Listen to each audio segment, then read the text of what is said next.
જરૂરત નથી। આપણે 4 તારીખે આપોઆપ વિસ્તારમાં ડંકો વાગી જશે, એમાં કોઈ શંકાને સ્થાન નથી। પણ બે હાથ ઊંચા કરી અને રાજભાઈને આપણે સંકલ્પ આપીએ કે રાજભાઈ અમે તમારી સાથે છીએ। આપનું જે કઈ સ્વપ્ન છે કે આગામી 4 જૂને આપ જે કઈ લીડ જોવા ઈચ્છો છો, આપ જે હાર અરવિંદભાઈને હરાવવા ઈચ્છો છો, એ તો એક નાની વાત છે। બાકી આ વિસ્તારની અંદર કોઈ પણ કામ કરવું હોય અને આ સૌરાષ્ટ્રની વાત કરીએ કે માણાવદર વિસ્તારના સાવજની એક ગર્જના હોય ત્યારે એક એક વ્યક્તિ ખપી જવા માટે તૈયાર છે। એક એક વેપારી આપના કોઈ પણ કામે રાતે 12 વાગે પણ આવી અને આપના કામ માટે તૈયાર છે। તો આ બે હાથ ઊંચા કરી અને સંકલ્પ કરીશું કે આવતીકાલે હિસાબ બરોબરીનો લેશું। બે હાથ ઊંચા કરી અને આપ સૌ સંકલ્પ કરીશું કે આવતીકાલે આ પંજો જ દેખાશે। અત્યારે જોઈ લેજો, આ પંજાના નિશાન ઉપર મોહર મારીશું અને આ મોહરના જે કઈ ઉજવણીના ભાગ રૂપે હું વિનંતી કરીશ રાજભાઈ ચાવડાને કે જે બે શબ્દો કહેશે। તો અમારા ઘરમાં બોલવાનું કામ જવાહરભાઈને સોંપવામાં એટલે માફ કરજો જો કે ભૂલ થઈ જાય મારાથી કાંઈ એવું કાંઈ હોય તો। પણ પહેલાં તો આપ સૌનો આભાર કે તમે આટલા બધા માણસો આજે એક ખાલી આમ ફોન કર્યો ત્યાં આપ સૌ આવ્યા છો અને તમારો મૂળ તો આજે બોલાવ્યા છે એટલે કે તમારા સહકારની અમને જરૂર છે। આપ સૌને જવાહરભાઈનો અનુભવ છે। આટલા વર્ષથી 30 વર્ષથી રાજકારણમાં હતા। અનેક જગ્યાએ જે પણ કામ થઈ શકે બને બધાય કામ નહોતે, પણ તમને ખ્યાલ છે કે એ મહેનત પૂરી કરી હોય। છેલ્લા 3 વર્ષમાં જ્યારે આપણે મંત્રી હતા એના પછીના પણ 2 વર્ષ જે હતા બધામાં 300 કરોડ ઉપર કામ છે। પ્રેમજીભાઈ 300 કરોડ ઉપરના કામ આપણા વિસ્તારમાં એને મંજૂર કરાવ્યા। એના પછી અને એ ટાઈમે તમને પણ ખબર છે કે દરેક તાલુકામાં આપણી ઓફિસ ચાલતી હતી, જેમાં કાંઈ જ્યાં જેને પણ જરૂર પડે ત્યાં જઈ શકે। એક આપણી સેવાની ઓફિસ શહેરમાં પણ હતી એવી રીતે। અને આ 30 વર્ષના રાજકારણમાં તમને ખબર છે કે એને એની ઉપર કાંઈ કરપ્શનનો દાગ ન લાગ્યો હોય, એવી કોઈ દિવસ વાત ન નીકળી હોય કે જવાહરભાઈ અમારી પાસેથી રૂપિયા લીધા હતા કોઈ કામ। સેવાના વિચારથી જ જવાહરભાઈ હંમેશા કામ કરે। હજી પણ એમનો વિચાર એ જ છે। અને આમાં છે કેવું, તમે તો બધા વેપારી છો એટલે ખબર, આપણી પાસે કોઈ કંઈ લઈ ગયું હોય ને કાં કોઈ કંઈ દઈ ગયું હોય ને તો આપણે એન્ટ્રી કરીએ। એમાં અરવિંદભાઈના બદલાની એન્ટ્રી પડી છે। હવે એ 1 વર્ષ થાય, 6 મહિના થાય, 5 વર્ષ થાય, 10 વર્ષ થાય, જ્યાં સુધી એન્ટ્રી સુલટાય નહીં મગજને ગમે નહીં એમ તમને બધાને ખબર આપણે ખુશી ન હકીએ એટલે આ અત્યારે આપણે એટલી એન્ટ્રી સુલટાઈ બદલો લેવો છે એટલે આપણો હિસાબ કરવો ફરજિયાત છે। અને આપ સૌને ખબર છે કે પહેલા કેવી પરિસ્થિતિ હતી, હવે કેવી છે, કોણ કેટલું કરી શકે। ઓપોઝિશનમાં તો જવાહરભાઈ પણ જે તે વખતે હતા ત્યારે પણ કામ કરતા। એટલે હું તમને એટલી જ વિનંતી કરીશ કે આપ સૌ આપનો સહકાર આપો અમને, અને આપણા જે મત જ્યાં છે એ બધાય મત પહોંચી જાય પેટીએ એવું ધ્યાન રાખજો। કારણ કે ઘણીવાર એવું હોય કે તમે તમારા ખાલી ઘરના સભ્યો, વ્યવહારના સભ્યો એ બધાને ખાલી વાત કરી દેશો ને એ મત જો પહોંચી જાય તોય ફેર પડી જાય। કેટલા માણસો આજે ભેગા થાય છે, તમે 10-10, 15-15 મત વિચારો તો એ 4-5 હજાર ના મતની વાત છે। એટલે હું તમને એટલી કાલે આપણા જેટલા મત છે આપણે પેલા નાખ્યા હોય અને તમારા પેલા ઘરના બતાવી દો, પછી આપણા વ્યવહારના પણ આપણો એક મત બગડવો ન જોઈએ। અને બધાય મત જેમ કીધું જીતુભાઈ હરિભાઈમાં કોંગ્રેસમાં જ પડવા જોઈએ, તો જ આપણો હિસાબ પૂરો થાય છે। અને ફરી એકવાર આપ સૌને બસ વિનંતી કરીશ અને આટલું જ।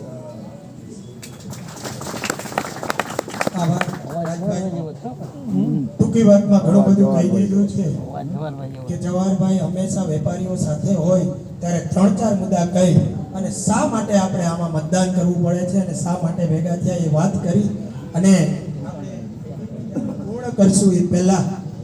વેપારીઓ માટે કેસ માફી જવાહરભાઈ જ્યારે માર્કેટિંગ યાર્ડના ચેરમેન હતા ત્યારે થઈ હતી। કહી દીધું 15-16 મહિનામાં કંઈ બની ગયું હોય તો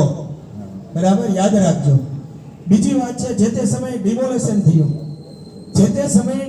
થયું, કરવું પડતું હોય ક્યાંય સરકારના ધારાધોરણ મુજબ, પણ જ્યાં કોઈ આવું અડગ વ્યક્તિત્વ હોય તો એ ક્યાંક કામે લાગે તો એ ડિમોલેશન થયેલ ત્યારે પોતે અંગત રીતે લડાઈ લડી અને એક એક વ્યક્તિ વેપારીઓને પાછી કેબિનને દુકાનો અપાવી આ વ્યક્તિત્વની વાત છે આ લડાઈ માટે આજે આપણે અહીં ભેગા થયા છીએ ડિમોલેશન થઈ ગયા પછી ફરી વખત દુકાનો આપવી આ ખૂબ 100 વારના પ્લોટ અપાવી અને એને સારામાં સારો જે હતો એનાથી વિશેષ વસવાટ આપનાર વ્યક્તિત્વ હોય તો એ જવાહરભાઈ ચાવડા છે આ ભૂલતા નહીં કાલે એક એક મુદ્દા આ બાબતો આપણે ખાસ ધ્યાનમાં રાખવાની છે અને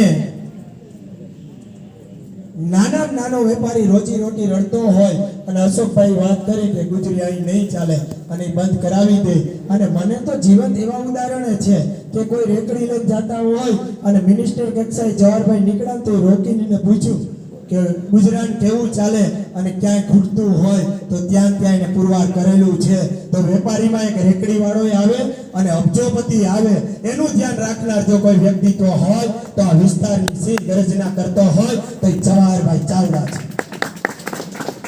એક રેકડી હાંકનારને ઉતરીને પૂછે કે કેવું ચાલે છે અહીંયા તને કોઈ ડિસ્ટર્બ રૂપ નથી અને અબજોપતિ તો ક્યાંક કંઈક કામ કરી લે છે અને ત્યાંથી અબજોપતિને કોઈ ડિસ્ટર્બ થતી હોય તો પૂછનાર વ્યક્તિત્વ હોય તો એ જવાહરભાઈ છે તો કાલે ફરી બોલવાનું નથી આવો એક સાથે એવો સંકલ્પ લઈને નીકળીએ કે કામ કરવું છે આ વિસ્તારમાં કોઈ વ્યક્તિત્વને નેતાગીરી સોંપવી છે તો આવા માય કાંગલા ન હાલે કોઈ ખુખાર આદમી હોવો જોઈએ અને એ જવાહરભાઈ ચાવડા જેવો હોવો જોઈએ અને એને ન લડવી હોય તો એને પૂછીને આ વિસ્તારમાં કામ થવું જોઈએ આપણે બધા સાથે છીએ આવો કાલ આવા સંકલ્પ સાથે એકવાર બતાવી દઈએ કે તમારે કાંઈ કરવું હતું તો પૂછવું હતું તો ખરું ને કે કયો સિંહ આ ગર્જના કરે છે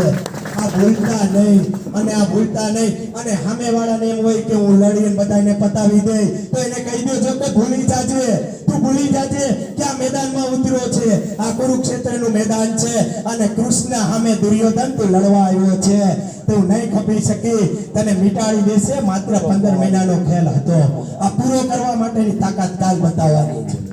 એટલે ભૂલી ન જતા એને બતાવી દેજો કે કોના સામે લડાઈ એને એમ હોય કે હું લડી લઈશ અને જીતી જાય અને બીજાને બતાવી દે તો એ વાતમાં દમ નથી હો એ વાતમાં દમ નથી એ 3 દિવસ પહેલા એ ખબર પડી ગઈ ના વેપારી મિત્રોમાં એ ખબર પડી ગઈ કે આટલો એક ફોનની અંદર સિંગલ કોઈ સામાન્ય કાર્યકર ફોન કરે અને એમ વાત આવે કે નૂતનની અંદર મીટિંગ છે એટલે એમાં પહોંચી જવાનું હોય પછી ખપી જવાનું હોય ખૂપી જવાનું હોય કે મરી જવાનું હોય પણ એક વેપારી વર્ગ જવાહરભાઈ સાથે લડી લેવા માટે તૈયાર છે એ આ બતાવે છે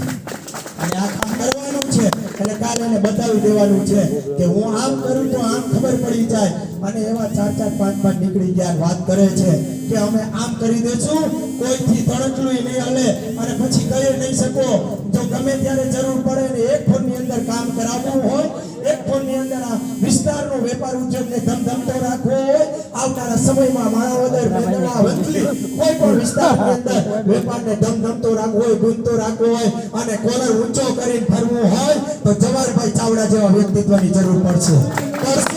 આજીવન પડશે અરે નેતાગીરી નહીં કરતા હોય પણ એની અંદરમાં કોઈ નેતાગીરી કરતા હશે તો એ કોલર ઊંચો રહેશે કે હાલ તું ક્યાં વાત ના કે આ બિલ લાવશું આ કરશું અમારા વિસ્તારમાં આ સિંહની ગર્જના જ્યાં સુધી ગુંજે છે જ્યાં સુધી ગાજે છે ત્યાં સુધી અમારે કોઈની બીક નથી વેપાર કરવો ખુલ્લે આમ કરશું નેતાગીરી અને આ વ્યક્તિત્વ હાર્યા પછી એ તમારી સાથે હતું આજે તમે એની સાથે છો હવે સમય એટલો છે આવતીકાલે 7 તારીખે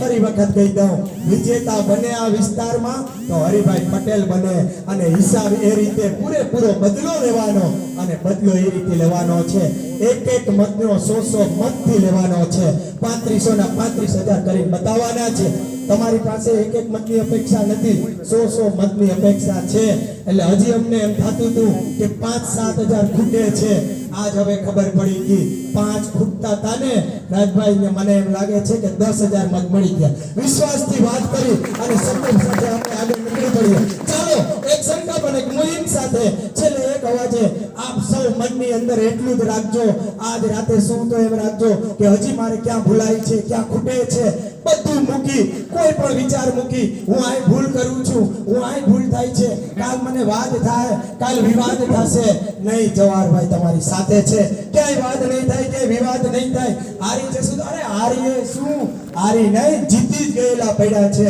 પણ હજી એ જીતી જશું, પણ એવા વિજયના વિશ્વાસ સાથે ચાલો નીકળી પડીએ આવતીકાલે પંજાની મોહરમાં. અને ગામની અંદર કે આપણા કુટુંબની અંદર, સગા સંબંધીની અંદર કોઈ આપણો વંથલી જ રિલેટિવ હોય, ક્યાંય મેંદડા હોય તો 50-50 ફોન કરીને કહી દેજો કે અમારી લડાઈ એક વ્યક્તિ સાથે છે, એ અરવિંદભાઈ સાથે છે, તો તમે ભૂલ ન કરતા હરિભાઈના પંજા ઉપર મોહર મારી અને અમારી લડાઈનો અમારો હિસાબ ચૂકત કરવા અમને મદદગાર થાવ. બસ આટલી જ મારી કરબ્રત આપ સૌને પ્રાર્થના છે, વિનંતી છે. અને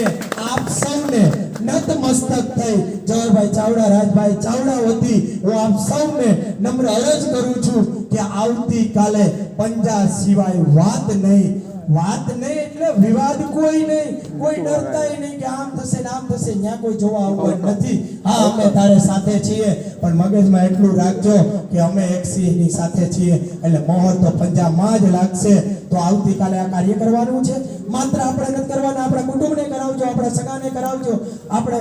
મેંદડા હોય, વંથલી હોય કે માણાવદરમાં ક્યાંય પણ હોય, એને કહી દેજો 100% આપણા મતદારો છે, એનું મતદાન પડી જાય એટલે આપણે રંગ રાખી દીધો, ઋણ ચૂકવી દીધું. અને 4 તારીખે આ વ્યક્તિની છાતી ગદગદ ફૂલવી જોઈએ કે આ વિસ્તારમાં મેં જે કાંઈ કર્યું છે, જે કાંઈ લોહી રેડ્યું છે, એનું સાચું પરિણામ આજ દિન સુધી ન મળ્યું હોય, એ 4 જૂને આપણે આપવાની એક તક મળી છે.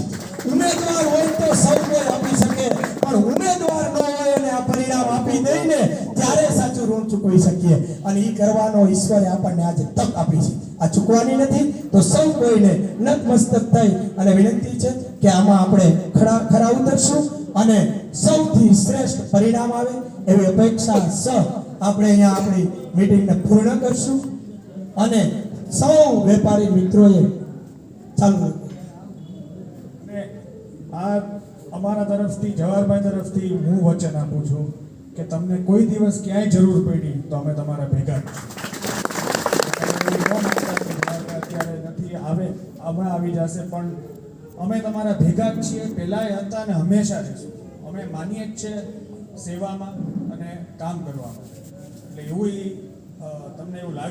એવું ન લાગતું કોઈ દિવસ. અને અમને બસ આ વખતે આપના સરકાર જેમ દર વખતે આપ આપો છો, પાછો આ વખતે અમને લાગવા આવ્યું અને આપની મહેનત જોઈએ છે. બસ 24 કલાક બાકી રહ્યા છે, આ 24 કલાક માટે આપ મહેનત કરી છે, બાકી પછી અમે જોઈ લઈશું. 100% આપણે કોઈ પણ કામ હોય તો એમનું વેપારી મિત્રોને રાજભાઈએ વચન આપ્યું છે જવાહરભાઈ વતી કે અમે કાયમ માટે તમારી સાથે છે, એટલે એવું માનવાનું નથી. અને આપ સૌના એટલો તો વિશ્વાસ છે, આ વ્યક્તિત્વ ઉપર વિશ્વાસ છે, એટલે આપણે આ કાર્ય ચોક્કસ આવતીકાલે પાર પાડીશું. ફરી વખત આવતીકાલે ક્યાંય ચૂક ન થાય, ક્યાંય નિશાન ન ભૂલાય અને ક્યાંય કોઈના વિચારોમાં ન આવાય, કોઈ પણ વિચાર વગર આ વ્યક્તિત્વને યાદ રાખી અને કાર્ય કરીશું. અસ્તુ. તમામ જે કાંઈ મિત્રો આવ્યા છે, આપ સૌ લાગણીથી આવ્યા છે,